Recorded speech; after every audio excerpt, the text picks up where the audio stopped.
get to speak to Dr. Akwasi Osei, who is the head of the Mental Health Authority. He's joining us on the line now. Good evening, sir, and thank you very much for your time. Hello, good evening. I'm sorry about the line.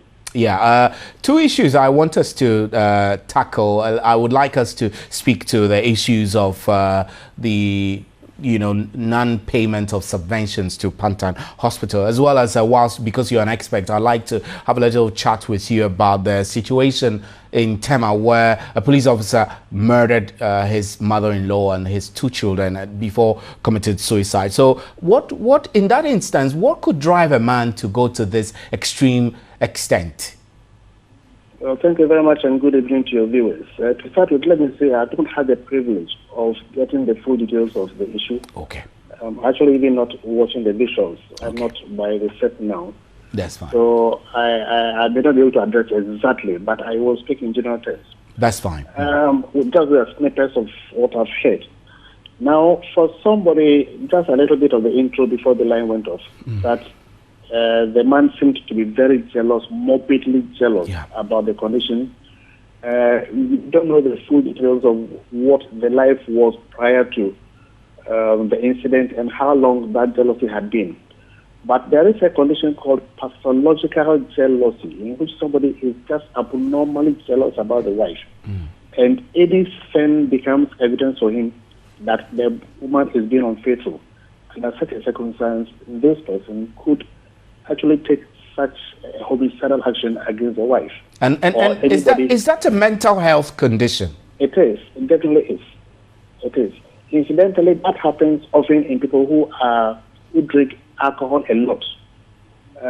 We don't know in this case, and I don't know whether you interviewed her along the man's alcohol habits.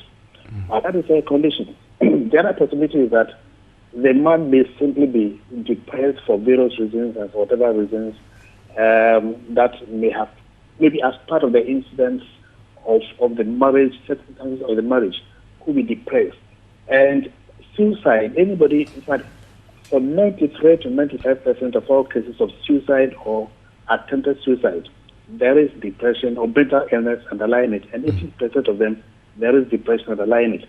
So at this circumstance, the person depressed, wanting to kill himself, and feelings of guilt and feelings of worthlessness. Why don't I kill myself? These are features of depression. And somebody may vent his plane on somebody else and eventually kill himself. So there is that possibility. I'm just giving possibility since I have not. I understand. I understand very clear. So with the kinds of things you're saying, would there have been warning signs or signals that the wife could have looked out for, or maybe his work colleagues could have looked out for, or his neighbors, so that we wouldn't have gotten to the extreme it got to? Often there is a warning sign, but either we overlook or we trivialize or we don't recognize that these are warning signs or these are signs of mental problems. Even when we recognize there is a problem, we tend to spiritualize, probably, and we tend to take this person to a prayer camp for prayers. When there's a real problem, mental health problem, which needs to address. Right. So they could well, most likely, they may well have warning signs which were overlooked or were missed. Right, Dr. Saga, so we'll leave it there. Let's now focus our attention a little bit on the situation at Pantan Hospital. I want to find out whether there is a general problem with subvention from government to various agencies under your authority. Yes, there is a big problem. Funding has been a major problem. I must have said that all along, funding to mental health has been a major problem all along. And it's partly to solve that issue of funding. That is why the mental health law came into effect, to solve this issue. But with the passage of the law, it will not mean that overnight these issues, these problems, including funding problem, will be solved overnight. But it only means that we are putting in place the structure that eventually will get us outside that and will get us out of the problem. But until then, yes, the whole year, it's not only Pantan, Ankara Psychiatric Hospital, Accra Psychiatric Hospital, is in a bigger problem. The mental health authority itself is not getting the funding that it requires. So it's been a major problem. And we have been discussing, we are still discussing with the ministry, hoping that something will come out. But it is a problem.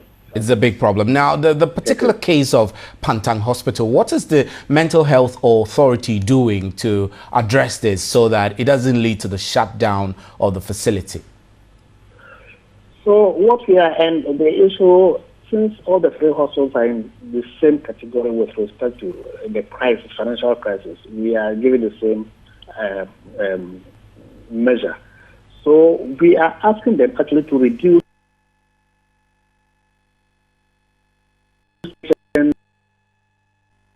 so those that they can treat on outpatient basis, that they will manage treat on outpatient basis.